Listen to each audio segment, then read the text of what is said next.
take two. And that previous capture was going to have some awesome outtakes, hair flipping, booger picking.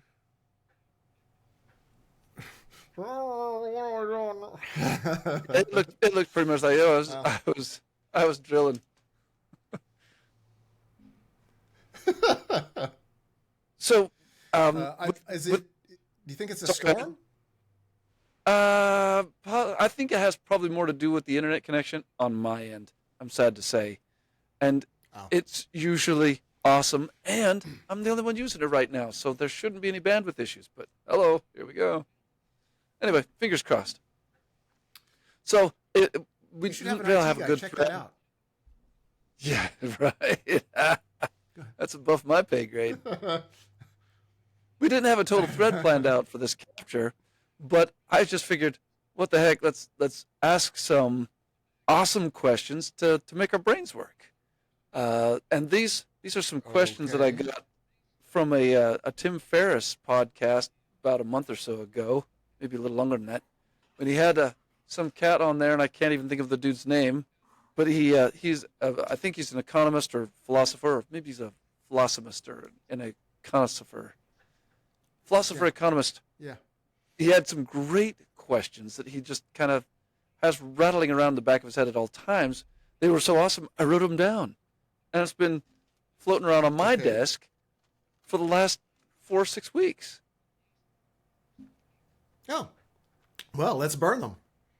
And so the one question that he said here is, what are we ignoring today that will be shockingly obvious in a year?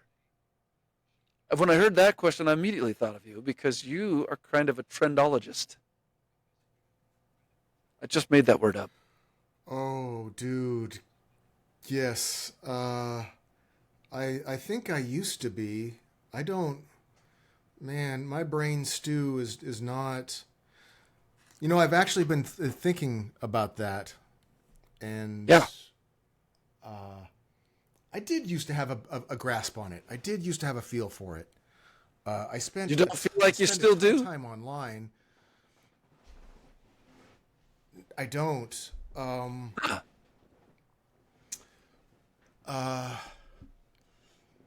Maybe the first thing, the obvious thing, is going to be the robotics. I remember we talked about it a while ago, and I think at the time you were of the mind that robots are. It's going to be a long time coming before they take someone's job like yours, or more Because of complicated mechanical jobs. manipulation. Right. I have you seen the new Optimus Prime robot folding I have clothes? seen I have some video footage. It's very impressive. Yeah. I think, and that's just his. This is just his first year trying. So before this, I think robotics are going to be the big thing that we're missing right now. That everybody is kind of going ooh shiny, but they're not seeing the total change of everything on the planet because of it. What Musk did with robotics is the same thing he did with electric cars, and the same thing he's done with rockets. Until Elon Musk came along, and I'm sure there's been other entrepreneurs, but until Elon Musk came along, nobody was competing for, say, the best robot. There was Asimo, and it kind of waved and did its little robot thing, and everybody said, "Oh, that's how cute," and then everybody ignored it. So Toyota kept plugging along, doing its little bit. Then Musk came along, and it's not just that he's doing amazing things with how smart he is, because he's hiring the smarter people. He knows a lot of stuff. He's an engineer. He knows his stuff, but he knows better how to market and how to give the middle finger to other companies. So he's Boy, more does he excel of. at that. Yes, and I think that's really one of the things that's necessary. I don't like everything he does. I have some issues with some of the things he does, but what he's really good at is putting something out there and going, screw you, I'm going to do it, and there's nothing you can do about it. And he says it in such a way that everybody goes, oh yeah, and then takes the bait. And so it's not just Optimus that's doing it. You see 10 other companies pop up trying to compete with Musk. Or like when he put the electric car out, at first somebody would come out with an electric car, GM came out with an electric car, and everybody went, yeah, we have to because California or something, a law, and then they goes away. But then when Musk did it, he's like, I'm going to make it better than yours, screw you. And that made everybody mad, and then he did it, and then everybody had to catch up. And so with the robot, Musk, I think the big thing that most people aren't watching is that robots are going to get really good way faster than anybody thinks. And that they've already had a term, embodied AI is the new buzz term, where they're putting AI into robot bodies. Embodied AI. So I think that's going to be the big thing. And of course, ChatGPT 5, when it comes out, is going to be big. Other than that, God, I don't... So that sounds like a pretty good example of what we, as in mainstream first worlders, might be ignoring today. That'll be shockingly obvious in a year, and I think you're onto it. Real quickly, I want to come back to that, but real quickly, could we pursue the thread where you said you don't agree with everything that Musk has done, or everything that he does, or everything perhaps that he said? Could you give me just one or two quick examples of something that he's done that you thought was crappy, or something that he said that it was wrong or crap or whatever? Just where has he rubbed you the wrong way? The most recently, the X takeover of Twitter. The shit talk about Twitter and how Twitter was left wing. I mean, what the fuck was that? It's corporate. There's no left wing business. It's all corporate. So he was talking shit. I think that's part of him egging on stuff. I think him trolling. But then when he bought it and said that he was going to make it a free speech haven, and then what it turned into was a MAGA shit show. I think he thought, and my other issue is he is he has come out as on the spectrum. So he is not Asperger's. Is it Asperger's? Yeah. Anyway, the autistic spectrum. I'm going to say autistic. Autism spectrum. The initial idea for me was, gosh, I'm not quite sure someone on the autistic spectrum, as far as he apparently is, should be in control of a social media company. That seems already a bit of a... But maybe I'm wrong. Maybe it takes somebody that's on the autistic spectrum to do it right. You just use the S word. The S word. The should word. S word. Yeah, the S word. The should word. Right. Yes. Right. Social media for the masses, it's already dictated by right-wing corporate capitalist agenda type stuff because it's money. Right? It's a big business. So it's already not skewed for public or for social media. It's not skewed for social media. But then Musk coming in on top of that and saying it's going to be a free speech haven. And then it turns out he has to do exactly what all the other corporations do because it's the law. So I think he as I like to say, punched himself in the dick a little bit on that one. Maybe it'll turn out great. I don't think his agenda with that. The other thing I think his agenda is not social media. I think he's trying to tie X as a social media platform into something else. And it's a smokescreen for Big Brother kind of scary stuff. Which might be even. I mean, 2024, what the fuck? I mean, so I didn't like it. I don't like the shit talking about I'm going to make real free speech because these lefties that owned it before, and that whole thing, I was like, okay, you're just talking shit. So I didn't like that. Anything else? Also, the idea, and is lots. I don't want to continue though. I generally like Musk. Well, we can tie that. In addition to the fact that I generally like what he's doing. I generally like his stuff. I think his cars are cool. I think the rockets are cool as shit. The Hyperloop, not so great, but it was a great idea, and then it crashed. So we got to do something else. They can't all be winners. But generally, I like what he does. There's some things that I question his. Fuck, I don't know. You asked. That's what's one of the things. Yeah. That's good. Okay, so one more shot at the question, just for view purposes, and you can come at it from another angle if you think you can. What are we ignoring today that will be shockingly obvious in a year?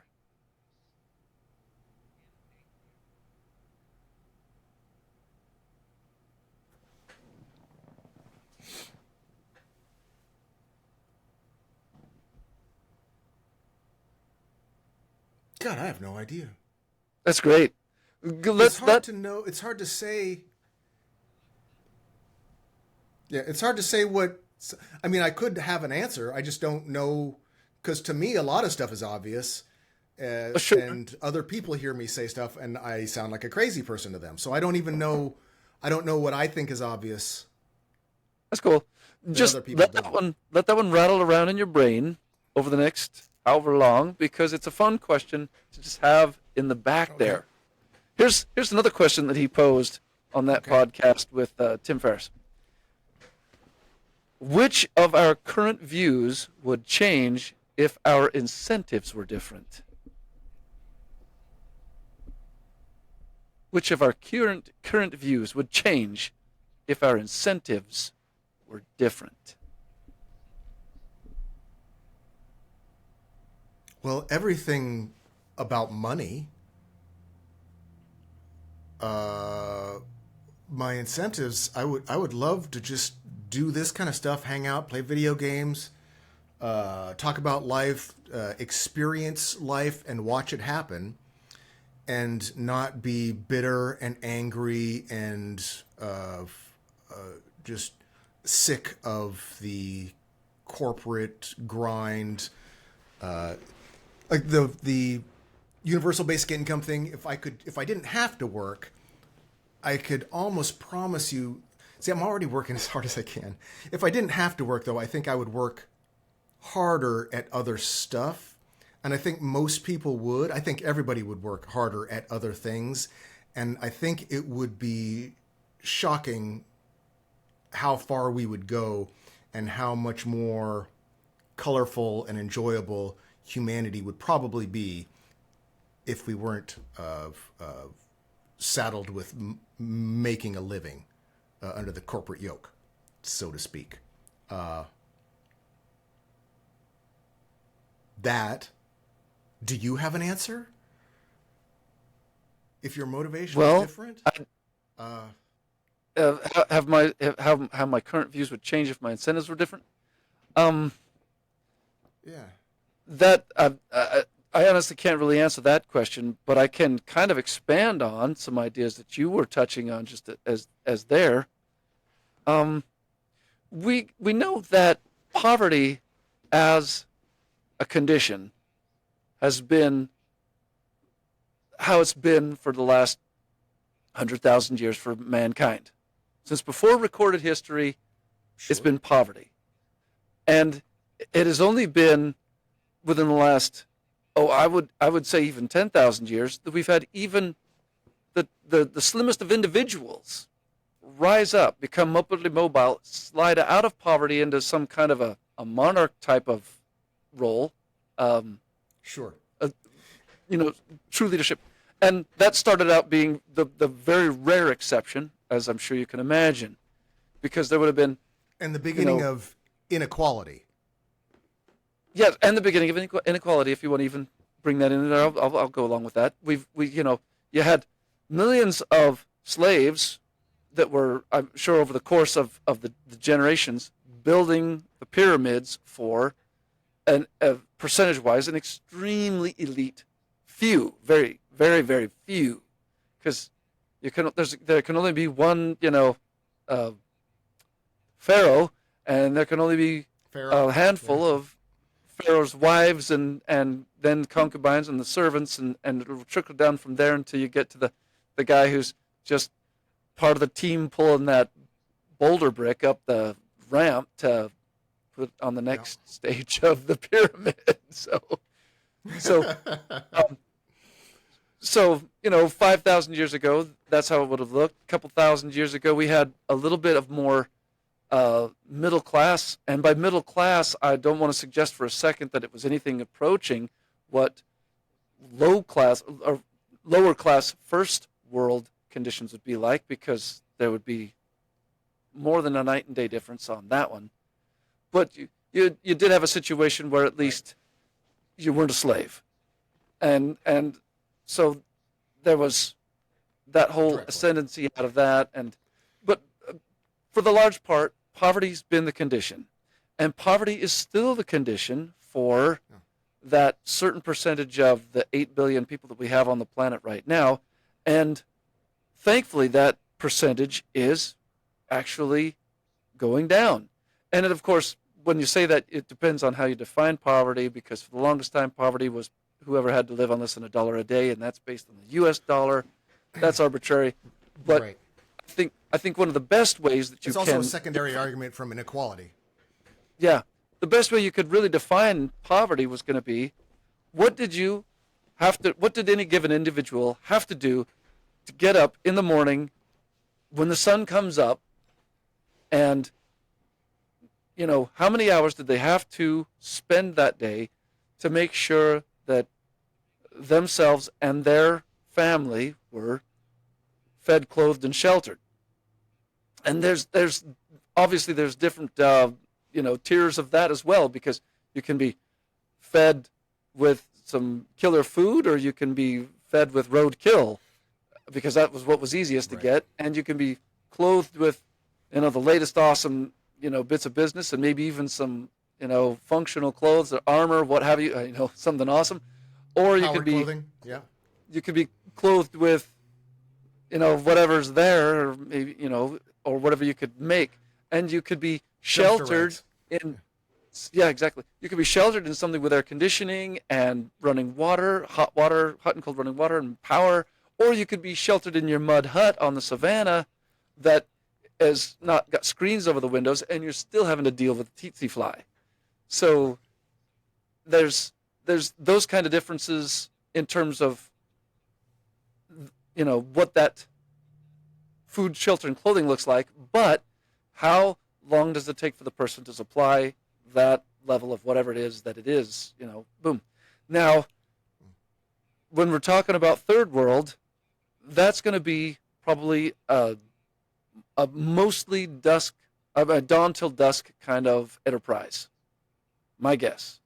So at least 10 hours, probably maybe closer to 12. There might be some leisure in there. There might be some afternoon nap, maybe. That would be awesome. There might be some relaxed time with the family, some social time, all of that in there too. But you're never all that far away from having to carry on with the hunting, the gathering, the thatching, the chopping wood, and the carrying of water. Chop wood, carry water. Chop wood, carry water.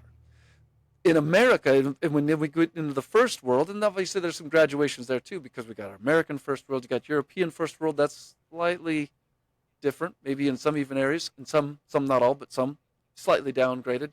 Some of those probably very vastly upgraded compared to America, and Japan and China too, and all that. You've got a situation where most people are not just getting up and going, okay, I've got to chop wood and carry water, and they're spending the next 10 hours in that kind of a grind. They're leveraged. They're going to a job, and the job might be entry level, or it might be something that's extremely specialized skill, but whatever the case is, now it's a question of how many hours. And if somebody was just going to, I'm talking America now. Let's talk about America, because that's the one we know, and it could be best. If somebody was just going to be like, okay, my standards are really low. All I really need is some basic shelter with AC, screened windows so that I can open them up if I want to for fresh air and don't have to worry about mosquitoes coming in. That's important in Florida. And some basic hot and cold running water. And what the heck, let's throw in internet because that's kind of how things have to operate nowadays. Why not throw in internet and a cell phone? And maybe a car. That's cool. Let's have a car too. And a bicycle for exercise, but you can use the bicycle in conjunction with the car for short-term travel. And at that point, you're not really setting yourself up with a major thing. And let's say also, while we're at it, that you can deal with a neighborhood that is maybe just a little bit high on crime. The kind of neighborhood where you're going to probably take your bicycle into your house or your garage. Let's say not even a garage. House or the garage is more money. You're going to have to take your, bicycle in. You won't be able to leave it out locked up. Don't leave things in your car. You got to lock those up too. So just a little bit of a crime rate, and maybe to meet that crime rate, you're going to have some insurance, and that's going to be a bit of an expense. But the extra money that you would spend to live in a good neighborhood versus a crap neighborhood is offset by that insurance premium, which is less. Okay, so with all of that, if we were going to talk basic America and not necessarily Florida, because right now the cost of living is kind of high here because real estate's kind of gone up because a lot of people have decided, I think I'd like to move to Florida. And so our cost of living has gone up. But if we were going to talk about someplace like, just for kicks, Arkansas, Missouri, Alabama, Tennessee even, some outskirts in there, even though some areas of Tennessee have also grown. Oklahoma. Middle America places where real estate is still, quite frankly, quite low. You can still pick up some bread and butter. It's not going to be fresh. It's going to be old. You're going to have to do some work on it. There's going to be some maintenance. You're going to be stuck with some paint and plaster, but you can still pick up some bread and butter, no garage, in Middle America for $50,000. And I don't know, when a lot of people are complaining about, the millennials are not going to be able to own a house. I'm going, wait a minute. Of course you can own a house. You could, if you are able to work remotely, and that is a growing part of the workforce now, especially those with specialized skills and whatever. Because what you're explaining is areas, what you're explaining are areas like where coal mines were, and the coal mine got shut down, and the town is now a ghost town, and there's no jobs. So unless you have work remotely, you're not living there. So that is a first world opportunity. Right. That's I'll use that happy version, first world opportunity.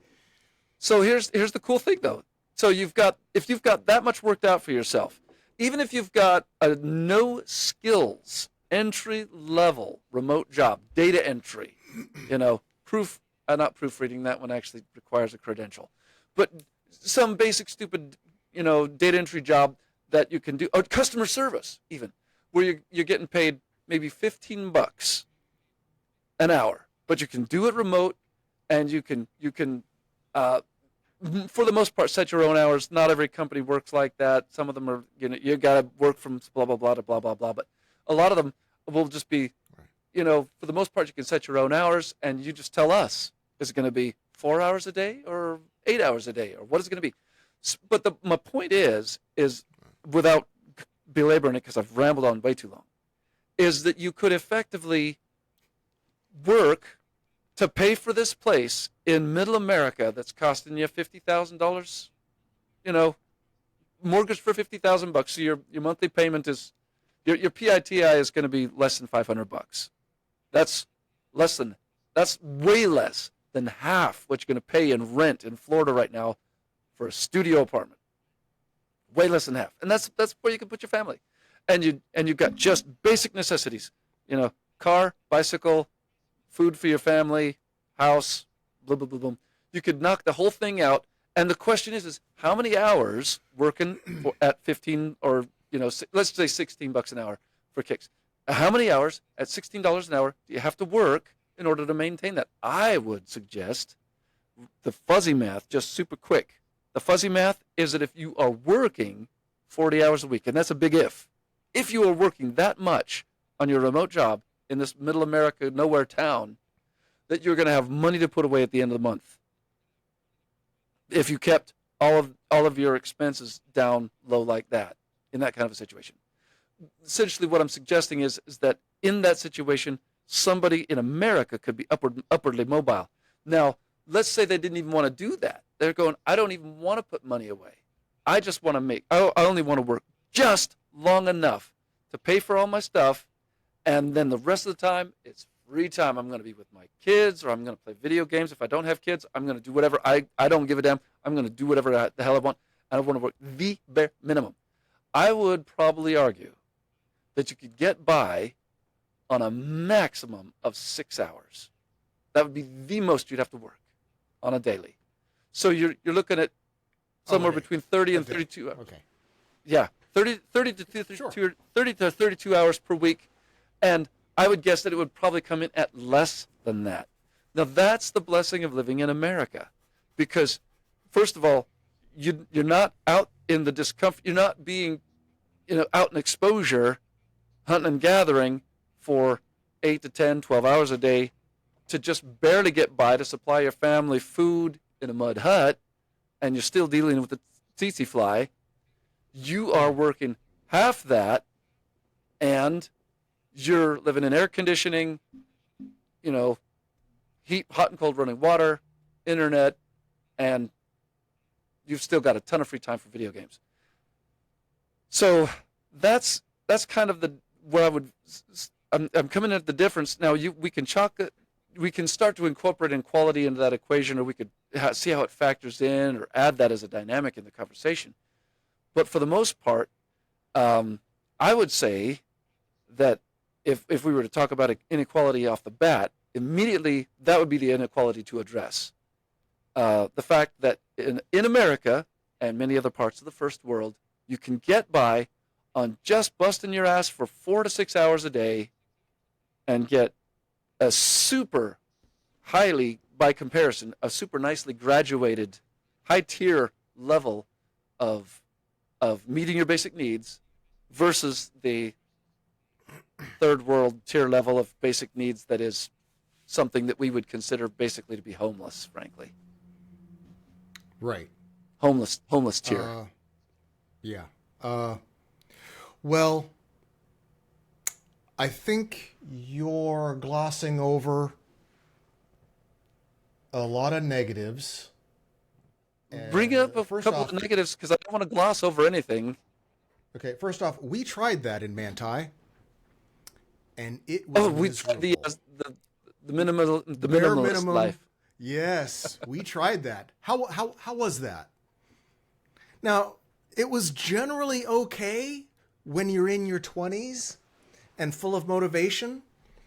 You get into your 30s and 40s, not so good. And we had a computer, and we were busting ass. We did not make it. So First of all, there's more to it than what you're explaining. You're putting in a lot. You're playing the numbers game, where as long as you're working this many hours, you're going to get this much money. And we've done that a couple times with the VR pods. We played the money game and lost. So we've played the money game a lot. How many hours do you think? It's not about how many hours do you think? It's about pay and opportunity. It's the hours that you can work. The reason I say it's about the hours. That's where you're playing the money game. That's why you're playing the money game. You're asserting that anybody is going to get those hours, and then if they get those hours, they're going to get that pay, and they're going to do this thing. Those are a lot of assertions. Like we did in Manti, we went, there's going to be 50,000 people here. If only half of those go through the town, and only half of those want to spend money, and only half of those are interested in games, we're going to make $100,000. All those assertions are, each one is iffy. Each one you're getting farther away from what's happening. Yeah. All I was really trying to do was try to come down to a number that was general with regards to what the minimum amount somebody in America would have to work in order to meet their basic needs on a first world tier level of basic needs. And right. Generally, with your numbers game, it's I less think you're it would be in generally the third world. That's all I was trying to say was I think it's generally going to Sure. be less hours than the third world, and it's going to be a higher tier of basic needs than the third world. I don't know. See, my other thought is that there's a huge opioid crisis and gang violence and just violence and crime and general misery in low-income neighborhoods in those areas that you're talking about. If, as some of them, pointing out, just there's the also bare thing, there's something else going on there. There's something being missed. If they were able to do that and be upwardly mobile, why are they doing heroin and murdering each other? They should be busting ass. They should be hunkering down and learning a skill or getting online. They should be doing something assertive and bettering themselves. And yet, there's broken families that are beating their children. They're doing drugs. They're doing crimes. It's generally the worst possible scenario in that area, which is what is happening, not what you're explaining. What you're explaining, and I know what you're saying, and I think, but what is actually happening on the ground right now in that scenario is not what you're seeing. Is not what we're seeing. We're not seeing people pull themselves up, or even staying home, being happy, working 6 hours a day or a week and playing video games. They're not doing that either. They're killing themselves, overdosing on drugs for something else. There's something else that for whatever reason, humans aren't, and I think it's the inequality. I think the inequality is a big part of it, but I don't want to keep blaming that, because I think we would be able to do that. Because I think we tried, but we also failed. We do want to pin down exactly what percentage of people are doing exactly what you're talking about. I know that there are certainly some towns that got hit, particularly the towns in the Rust Belt, where there was great work in a factory that shriveled up and died when, labor got sent overseas and that sort of thing. But that's not every small town, and that's not every small town that I'm even referring to. When I'm talking about the small towns, the small town that I'm using in my scenario are towns. Let me just toss out a couple of ideas, like St. Joseph, Missouri, and the only reason I even mention it is because I've been there recently, looking at real estate. Right. And another one would be Pine Bluff, Arkansas. Again, it's got its issues, but we're not talking about a town with a super high murder rate per capita or even a suicide rate. There's going to be drugs anywhere you go, and there's some towns that have got a higher drug problem, and by problem I want to say we could define that as overdose. There's going to be some towns with a higher overdose problem per capita than others. But it's not ubiquitous in these smaller towns of, 20,000 people or less, which that's, like I said, St. Joseph, Missouri, or Murfreesboro, Arkansas. It's just an adorable little town where it's super quiet, nothing happens. Different Murfreesboro. You're thinking of the. Thinking of Murfreesboro, Tennessee, and I personally didn't mention that one because that one, is probably a crap. Aren't you? Yeah.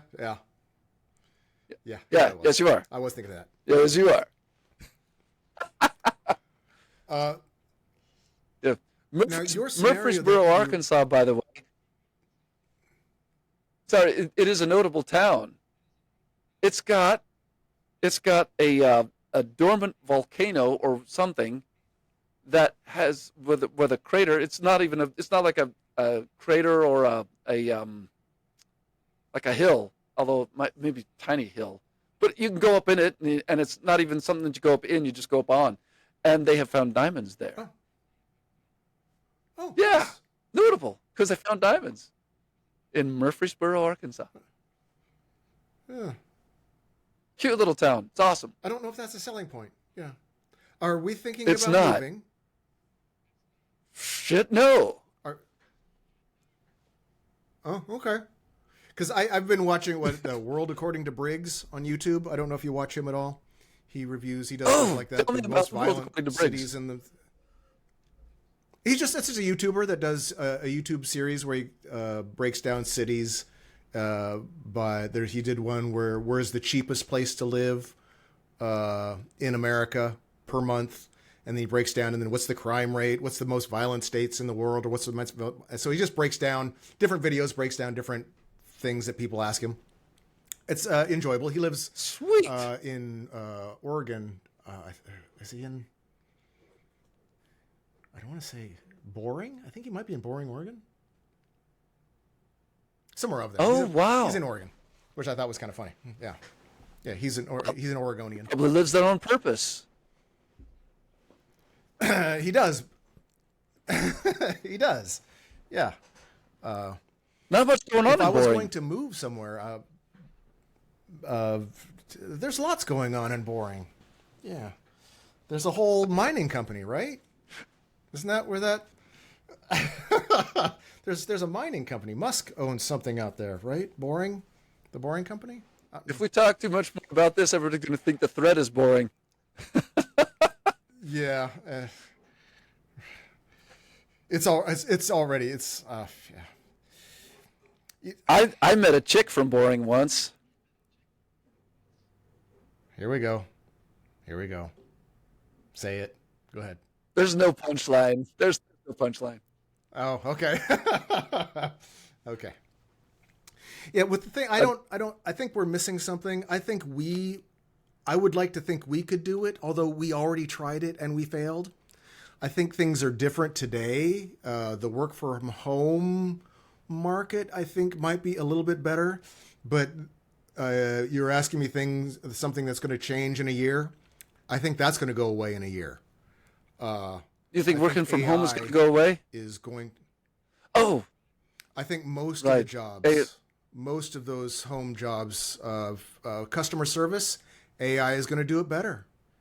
In a year, because we're just at ChatGPT 4, and their ChatGPT 5 was what that whole business about what's his name getting fired and then rehired and freaking out because they thought they had just created the end of the world something. I don't know. There's drama going on regarding ChatGPT 5, and it's not even out yet.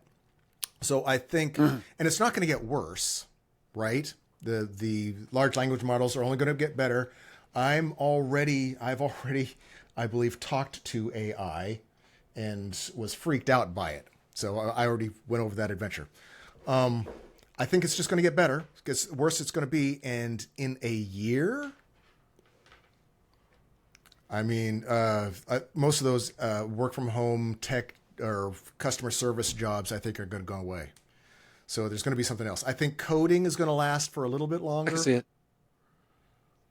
But not much. I've watched a ton of videos. It's sort of going in line with what you were asking with the work from home stuff, but they're saying that very soon they're working on models where you can just, instead of having to know code, you just talk to it as another person and it creates it for you. And then you can tinker with it and tell it, no, I didn't want to do that. And so you can correct it and it just understands what you're trying to get at and does it. And you don't have to know code. And I anticipate that it's going to take in all that, at some point understand what you're trying to do better than you, and then do better code than any human could ever do. And I see that's going to be one of those 5-year things. All that coding job, all the call center stuff, all that's going to go away. And that's when you're going to see chaos. Havoc will occur. Two two wonders here as you're talking about AI being able to code, because we already know that's a thing that it can do, and it does a great job with plopping out, crunching out basic code. Two things. It needs a lot of Number correction, one, as I understand, but that's I could imagine that it would, and at least initially. yeah. I'm wondering how it will be able to do in terms of architecture and software engineering. That's the first one, and then the other one is, I wonder how AI will do in code optimization.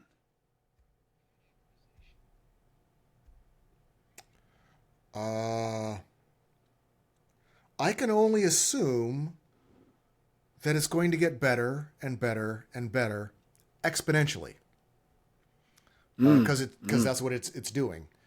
But also remember, even when you say that, it is still going to be held back. Its limit is going to be the hardware. Still, there is that. Its limit will be the hardware. I think that's wrong. I don't think it is. And I say that because I'm remembering a time when they kept saying it was hardware, and it turned out that I think it was Windows. God, was it Windows? It wasn't Windows 10. It might have been Windows 10. It turned out that when they optimized the software, suddenly all the hardware from 10 years ago was 1,000 times more efficient.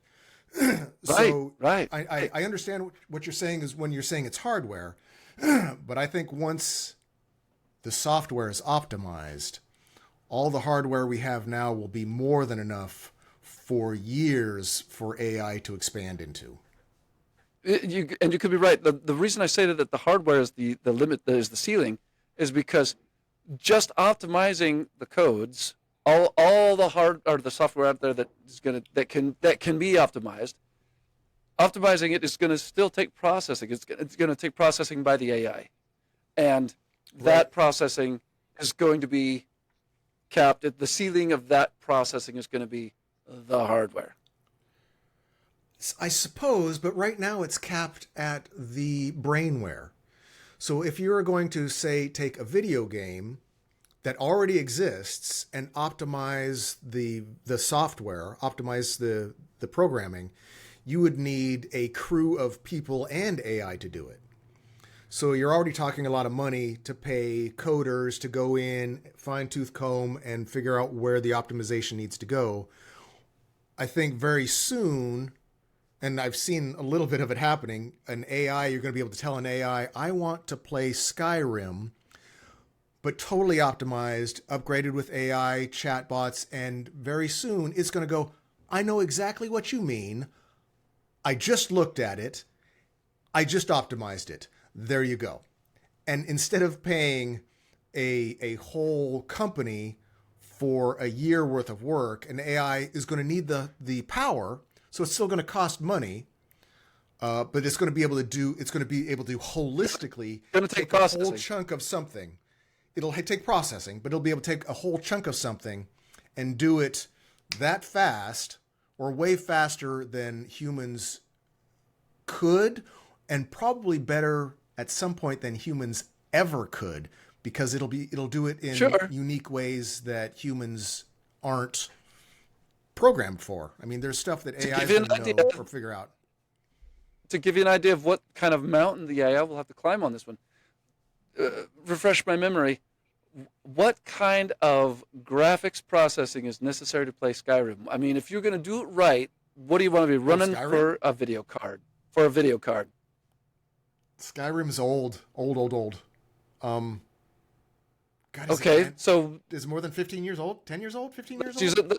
Let's use a better example. Something that is rendered in real time, for instance. So Star Citizen, okay, rendered in real time. That's a big chunk. If you're gonna make that thing just run really awesome on your computer, what kind of graphics processing do you want to have? You want to have the latest. You want to have I was running I was running just the game GeForce. I was running just the game at max graphics. I wasn't recording, I wasn't streaming, it would run just the game at max graphics with a 2070 Ti. 2070. So Okay. See. yeah. Okay. So when as an AI is coming in to optimize, for instance, a game like that, just as a for instance, one of the big things that they're going to be optimizing for is the actual processing of the graphics, the rendering, Right. the real-time rendering, Right. so that your game then won't be capped in terms of performance by the graphics processor.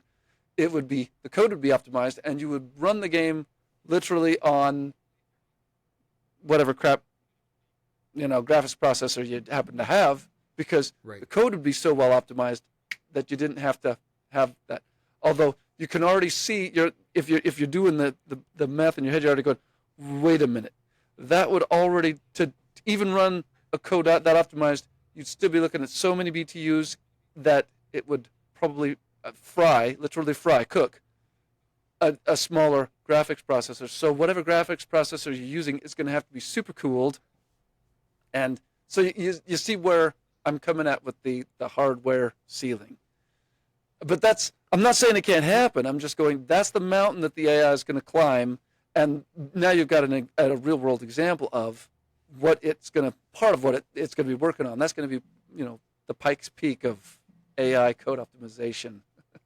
Right. But we're watching it happen with Star Citizen in particular. Oh, sure. I'm watching it happen.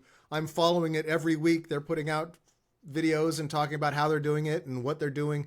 It's my favorite show. It's that's my reality TV show. No, I get Star you. Citizen. Right now, But AI is not anywhere near its hardware ceiling. It's got tons of processing, tons of bandwidth, and tons of power for all of it. But at some point, it will, to do everything that they're talking about doing, it's gonna be capped. And it's not that it won't keep going; it just won't be going as fast as it is right now. Now you know that Unless only like hardware is five. Really improved. Yeah, there's only like 5 companies that are able to. So you are right with the hardware cap. As far as servers and stuff goes, because there's only like 5 companies that are able to do AI like that. You got Google, Amazon, OpenAI, X. So you only have nameable companies that can do that, but you also have to remember that just because there's only one company that can do it, that doesn't mean there's just one person able to access AI. You have one company that can do it that is offering it to hundreds or millions of people, hundreds of thousands or millions of people. So all it takes is one AI That's right. to do all that. And then you get to energy optimization and economies of scale, as capitalists love to say.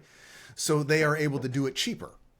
But I think one of the big things is in the next 5 years, to come back to that, is all your customer service, all your work from home, data entry, because they're already talking about having that. There's a little computer or your phone that just listens to you, and as you're talking to people and doing, it's recording, not just recording everything you say, but it's scheduling all the things that you're mentioning. So if I'm talking to you and say, yeah, next week we're going to do a podcast on this, and while I'm saying that, it's taking notes for me, and it's going to remind me that, oh yeah, at this you want it. So it's a lot of the my stepson's wife does, it's not stenography. She listens to doctors and takes the notes for doctors. Medical and transcription. Types it in. Transcription. That's going to go away. Doctor's going to have a little record thing, and it's just going to transcribe everything. And so her job in just a few years. Now it's going to take the hardware is already here for that. And you've already seen that stick-on computer that projects. So and we've got smartwatches. So there's ways to do it. So all those jobs are going to go away. They're not going to be replaced with something new. It's not like back in the industrial age where you go, well, they displaced the farm hands raking, but they're going to learn to program, or they're going to work in a car manufacturer shop, so they'll do something else. That's done. There's going to be new jobs created, but not at the quantities of jobs that we have now. The reason, you know why Musk is making Optimus Prime, right? So he can put it on the floor in his factory. He's building it and designing it, and he's talked about it, to do exactly the jobs that humans have to do. So those manufacturing jobs are going to go away. A robot's going to be able to do it better. I think the job crunch, the next 5 years, I don't think people are really understanding where the job crunch is going to be. Because right now we have the lowest unemployment. I think that's a gamed number. But they're saying we have the lowest unemployment ever. Because that doesn't count the people that have just tapped out and they're not trying to get unemployment and they're not trying to try anymore. They're on the streets. They don't count those people anymore. If you're living in a tent, you're no longer part of the census on jobs. Yeah, you're no longer part of the labor market. Right. So I think that number is, I think Trump lied about it. I think Biden's lying about it. I think corporations, capitalists, and banks are lying about it to keep it all going. I think it's fear. But once AI and robots start en masse taking jobs, I think that's going to be the chaos that is going to shake the world. It's going to make everything different. So very disruptive, that. Yeah. Okay. It could be utopia, let's move on to or it might not be. Let's move on to the next question. What hassle are you trying to eliminate that is actually an unavoidable cost of success? What hassle are you trying to eliminate that is actually an unavoidable cost of success?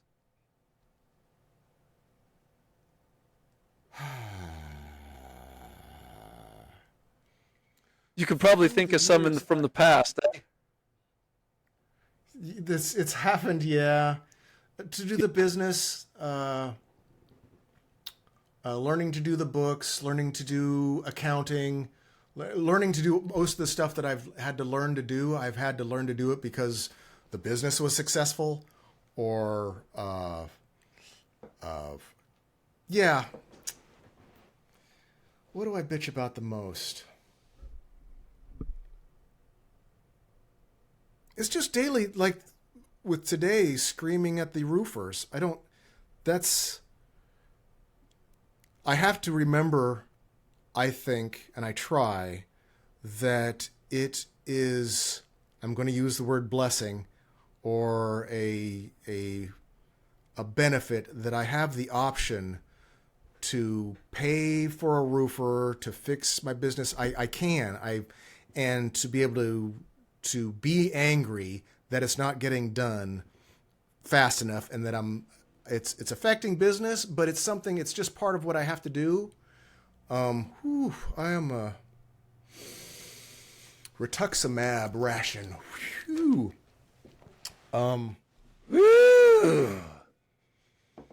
Yeah. Are you all right? Drugs. Yeah. Every once in a while, it's a lot.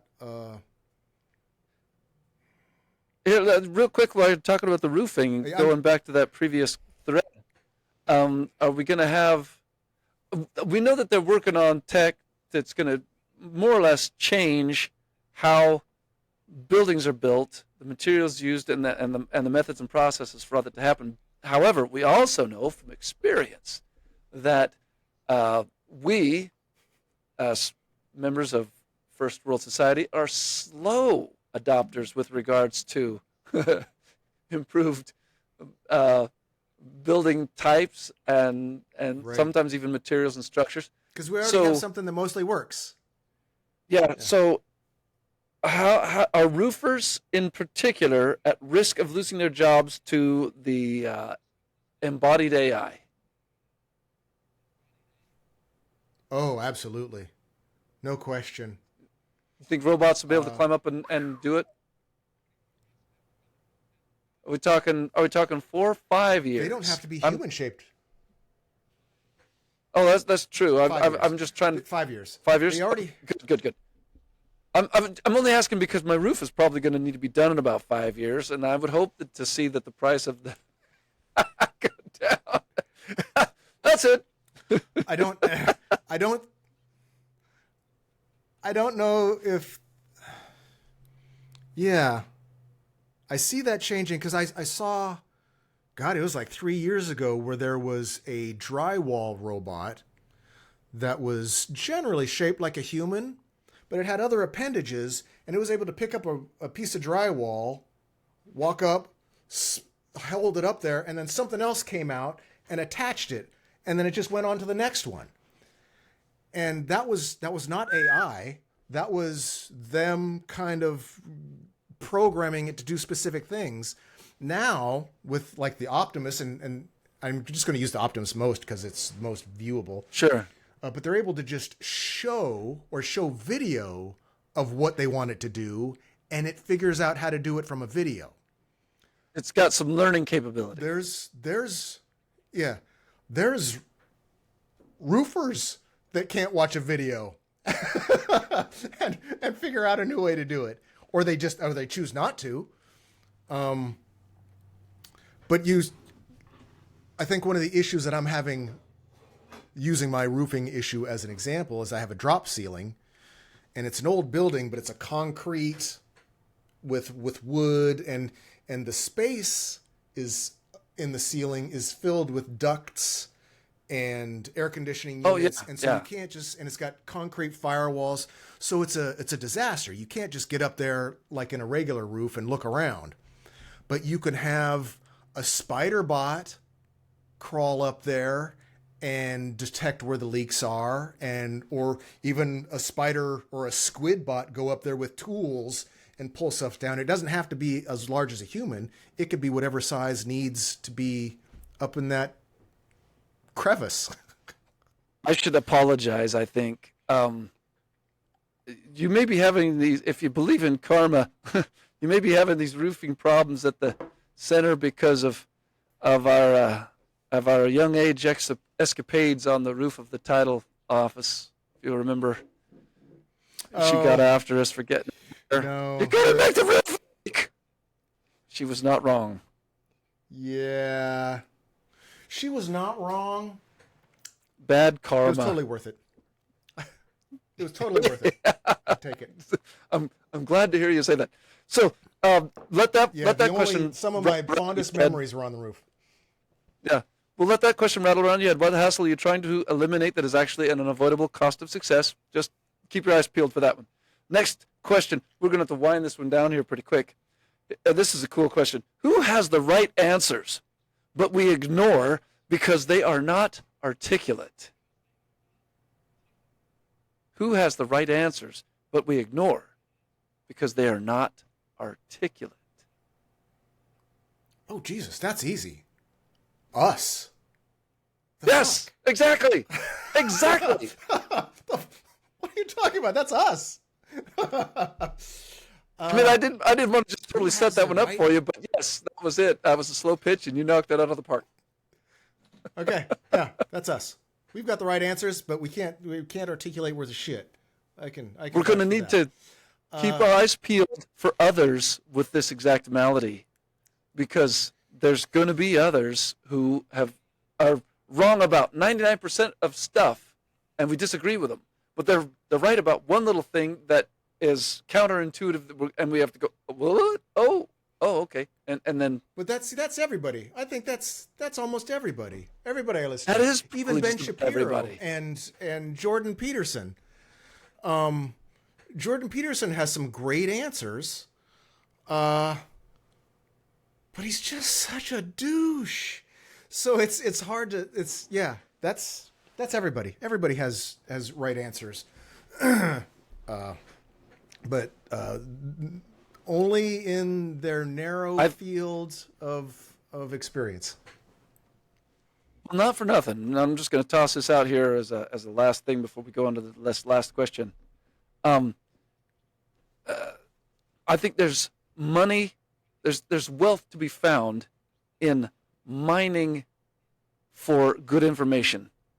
And so that means everybody out there, even Jordan Peterson and Ben Shapiro and anybody else who you think is a douche, can be mined literally for good information, compiled, and then presented, packaged, branded, even by the miners, which would us.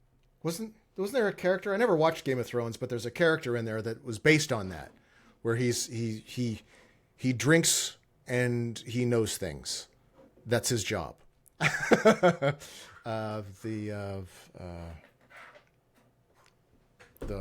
little person? They're not midgets. Little. Yeah, I think that might have been the imp. Yeah, the imp. Is that they refer to him as the imp. That's. Oh yeah, that character. He drinks and knows things. I like to think of myself a bit like that. Cheesy Ritz seems to think I know everything, but it's only because I'm old. So do I. And I watch a lot of really boring stuff. Huh? So do I. Know stuff. Yeah, you know lots of stuff. Yeah. Yeah. No. I was saying I think you know stuff. I agree with Cheesy Ritz. Oh, some. Oh, okay. Yes. Yeah. That's what I was saying. Okay. Here's the last question before most of it's useless. Before we tie this up. Yeah, maybe. What looks unsustainable but is actually a new trend? What looks unsustainable but is actually a new trend? That one gets the noggin jogging, eh? All of these questions actually get the noggin jogging. Sexual reproduction and dating. It's going to cause a population collapse, and it goddamn should. So what you're saying is population expansion right now is unsustainable. Yes. So what's the unsustainable thing that looks unsustainable but is a new trend, or is this going to be a trend that is that looks unsustainable? No, the red pill adjacent group and economists really hate population collapse. They were all about overpopulation 10 years ago, but now it's all about population collapse, because if you don't have enough workers, you can't get work done. There's no jobs. We need people for jobs. But with the technology and dating apps, the red pill is saying the chicks be hypergamous, right? And so chicks only 10% of the population of 10% of the population of men, 10% of men are getting all the pussy, and all the other men are angry incels doing it wrong, or whatever they said. But the chicks be hypergamous, and because of that, women, and they always say women, but women aren't getting married and women aren't having children, and there's going to be a comeuppance where population starts to decline, and we're already at a unsustainable population reproduction amount. We're less than 2 per couple, so population is going to drop. And I think keeping our population and the dating thing is unsustainable. I think our population is going to collapse, and I think it's okay. I think sustaining this population, Mother Nature is clearly adapting for it, and we'll be just fine with less people. Now, are there specific demographics that you suppose will be affected by this, and some more than others? And will there be any demographics that are unaffected?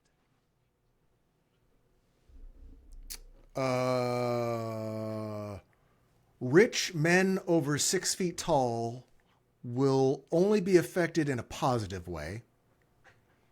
Okay. They have all the power and all the attention. What about other countries and other areas and other places in the world? I mean, how much is this going to affect population expansion in Africa?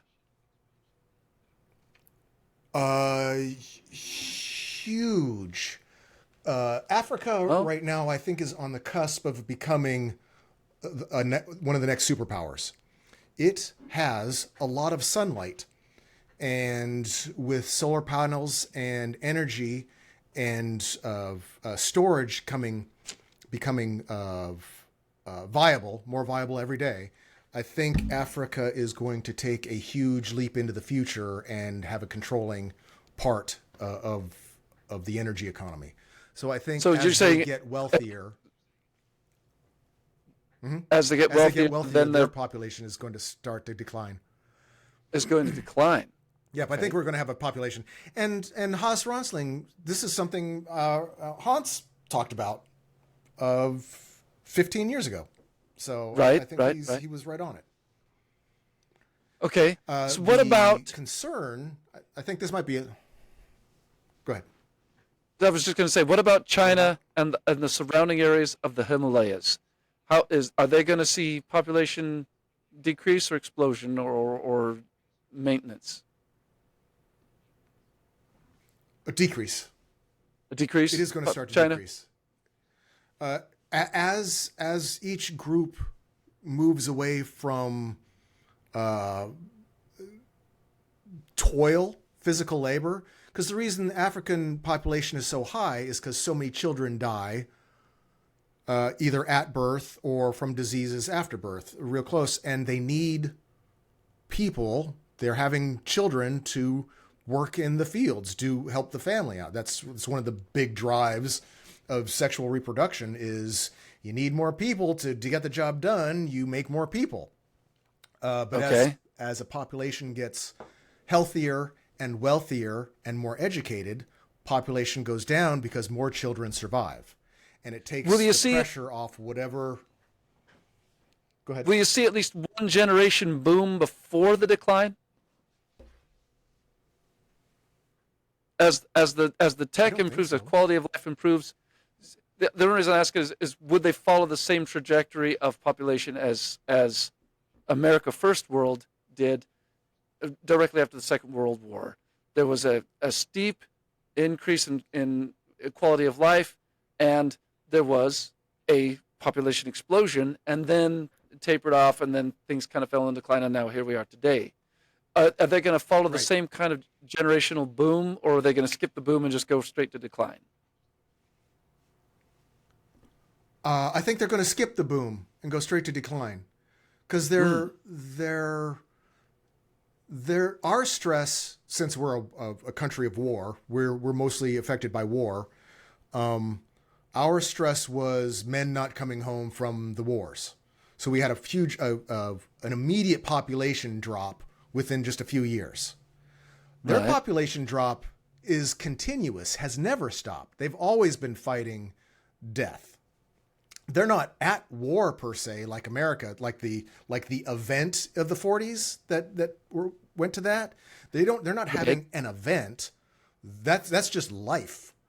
They've got wars and skirmishes going on in there as well, but just general child mortality is what's keeping their population reproduction. Because they're in general poverty, and what you're suggesting with this energy thing is that they're going to leapfrog from third world immediately into first world without any kind of cataclysmic world war generation upsetting thing. And so, okay, I can see that. Oh, if you want to add wars into that with their rise, there probably will be some wars because of their newfound wealth and other countries want it. So that if it was just, if Africa was left alone to generate their technology and their wealth and health, I think there would just be a steady decline. But I can't say whether Russia or China or America, especially America, would decide that they need democracy and would go to war with them. I don't. Hang on a sec. When you say that they're going to be contributing largely in energy, you are talking solar, right? You're talking solar farming, solar wind in some kind of large scale that's going to allow for them, and then electrical storage, and then become distributed part of the transportation of that grid in terms of the hemisphere over there. That's going to be done probably to a large degree with private, capital, private. There's going to be some state intervention and some, what have you, state involvement, but it's going to, I would wager Sure. that it will be largely private. So at what point is there going to, do you think there might be wars, in terms of actual wars, for control of such energy, because the production of the energy is going to come at its own kind of, I don't want to say cost, but it will be a cost. It just will be, with any luck at all, less cost than pulling oil out of the ground by that time. Well, it's going to be different because it's not oil. It will be different. It's energy that's not. It's you're going to have to turn it into energon cubes or something to go back to the robots, Autobots. If there's going to be wars, I think most of the wars are going to be local, over control over the fields, the solar panel fields, Possibly. defending the energy lines, the power lines, or if they're by a sea, defending the hydrogen production, because that's going to be the new energon cube, is hydrogen. So you're going to use electricity to turn water into hydrogen, and then hydrogen is going to be how they transfer the energy. You think hydrogen is going to be a less expensive distribution method than just wire? Initially, I think hydrogen is going to play a role. Hydrogen is better for certain applications. It's also generally renewable, and you can generally get it from desalination plants where they're going to be producing it anyway. So it's going to be like a waste product. So you're going to have hydrogen. Right. But running what I mean is, cables hundreds of thousands of miles. That's how we do it now. I mean, we run them now. Yeah, we do that now. That's how we do it. I think most of the wars are going to be corporate. I think we're heading into the age of corporate megacorp warfare. All the sci-fi books you've ever read where the megacorps are going against each other and there's espionage, and that, I think it's going to be more corporate war. That's pretty romanticized, but okay. Because you're not going to see, because much like the power lines or phone lines in America, India it didn't run a whole bunch of power lines. They went to cell phone towers, right? So I don't think Africa is going to spend a whole bunch of money on infrastructure running lines to every house. I think they're going to have solar panels and batteries, maybe a local per each neighborhood, or just go straight up batteries per house. So it's going to be a decentralized sort of power structure set up there. So their wars are going to be over the mass production of like the big the energy export companies. The big fields exporting energy. Interesting idea. Is where they're going to have problems. But they may not. I mean, they may just go, fuck off, it's ours, and become a world power like China. I don't, it's going to be, okay, so that's Africa. Crazy. Whatever it is, it's going to be crazy. So what about, now that we've covered that one, and China's kind of its own thing, since there's such a interesting little furball of CCP governance. What about Russia? Are they going to have a population decline boom, or is it just going to remain steady because it's Russia? They're just been over there doing their thing. Of a population decline. I don't know if you noticed. They already have a population decline going on. Their population decline, though, is at the end of a barrel of American bullets. So they may have a population boom. I mean, is that not what's happening? That's probably... There's a proxy war. Yeah, there's a proxy war in Ukraine. Russia invading Ukraine. Ukraine has resources. America wants to give Ukraine democracy. So American bullets, American missiles, American drones, American tanks, American. So in America is shooting Russians as fast as America could make bullets and send it over to Ukraine. So are there So they any may have a countries? population boom. Oh, you're saying they may have a boom?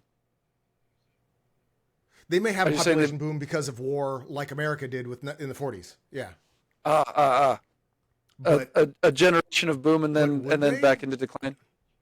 You don't even know. So, Right. but can you think of any single country and or demographic of people that will not have a decline?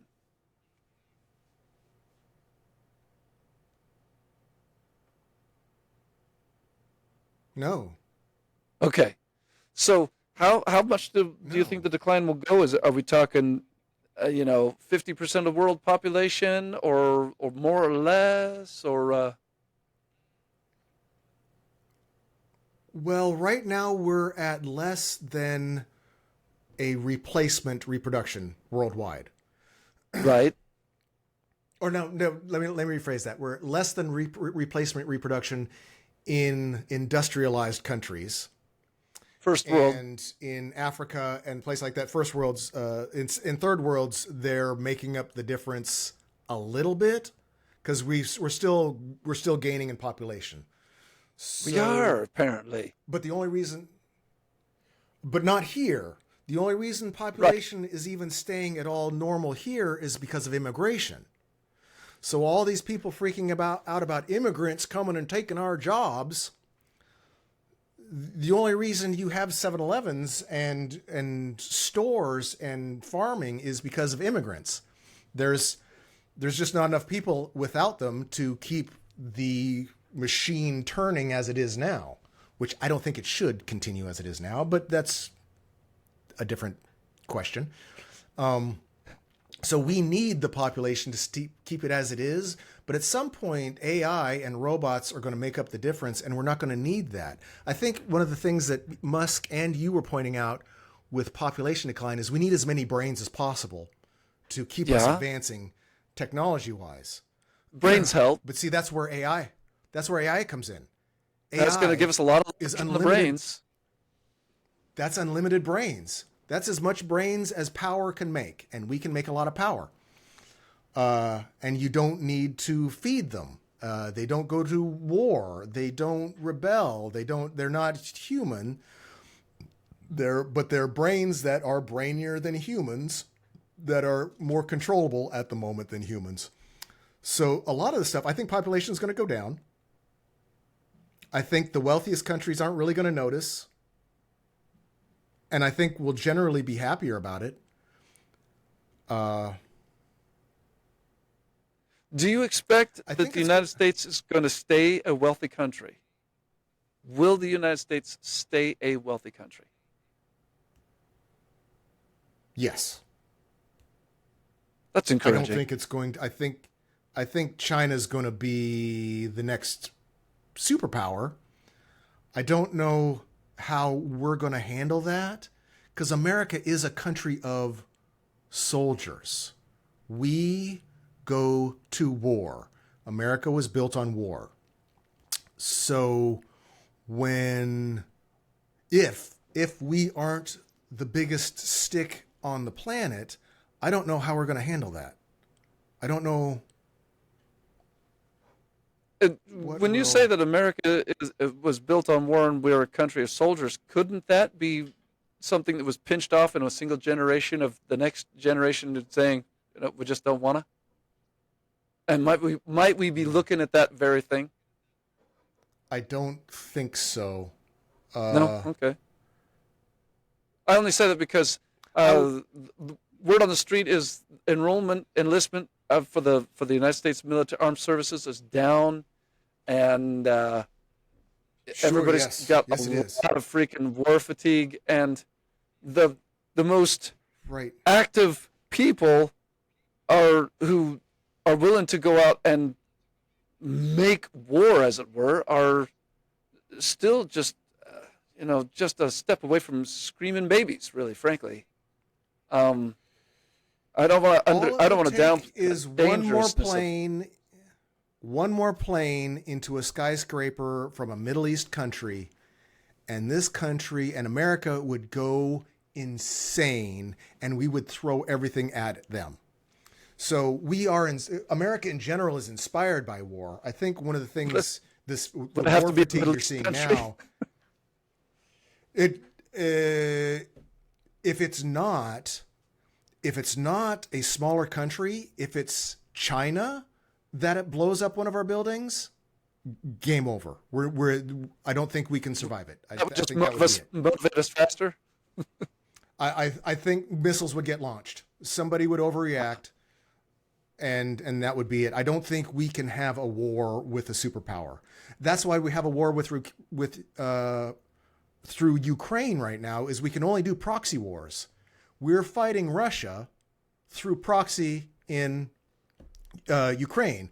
We're fighting Iran and Russia and China through proxy through Israel and the Middle East. So all these proxy wars are being fought against, and they're just the superpowers fighting each other through a proxy. And I think once you skip the proxy and go straight to the big boys punching, I think that's bad. I don't want to see that. I would, yeah. We don't really want to see the proxy wars either. We don't. We're going to let off steam. We're going to. I don't think primates know a better way.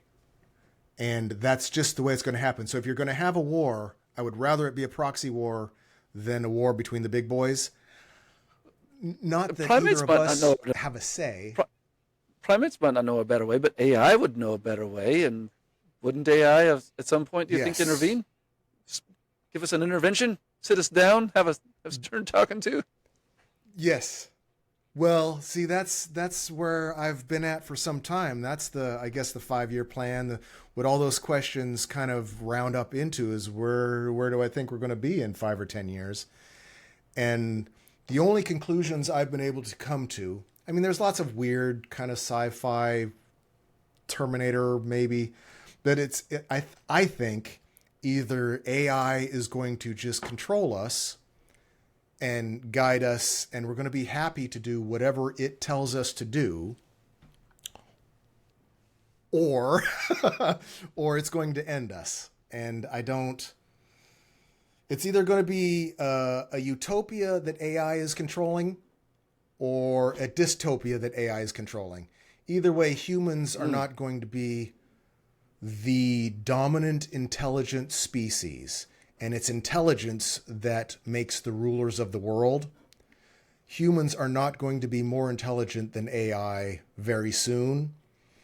And every time there's been multiple species of intelligence, like Neanderthals and humanity and Homo sapiens, the more intelligent ones always win in some way or another. I think I've used this point before. My only optimism is that there are still chimpanzees on the planet. We're treating them very badly. But the fact that we're intelligent and we took over the world and we haven't wiped out all the primates gives me hope that hopefully the next intelligent species won't wipe out the previous intelligent species. But if we have humanity to go by, I'm not as optimistic as I would like to be. All right. Well, on that sobering note, in general, let's pinch this one off. I think we may have something that you can slice and dice up into something that will be coherent for the viewer. With any luck at all. I'll give it my best. We still have a bunch of stuff in the pipeline. My brain I'm just having trouble. Man, if I could edit videos, if I could get myself to do it, we'd be in the money. But I'm going to keep doing my best. I will keep sallying forth.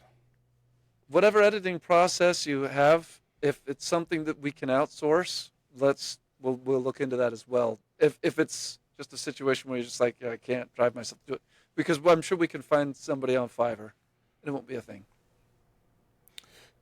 Right. I would like to be able to. I want to do it. But I can't, and I'm rashing out again. Just the thought of it gives you a rash. Just the thought of it gives me a rash. Son of a bitch. Yep. You know what's sad and ironic is you said that for years before you actually had the physiological issue, and I'm so sorry. I was just prophetic, and I didn't even know it. I'm Nostradamus. Oh. You're Nostradamus. All right, dude. Nostradamus. Bro. I got a jam. Right. It's been a very good conversation. See you soon. Have a great day. We'll see you in a bit. You too.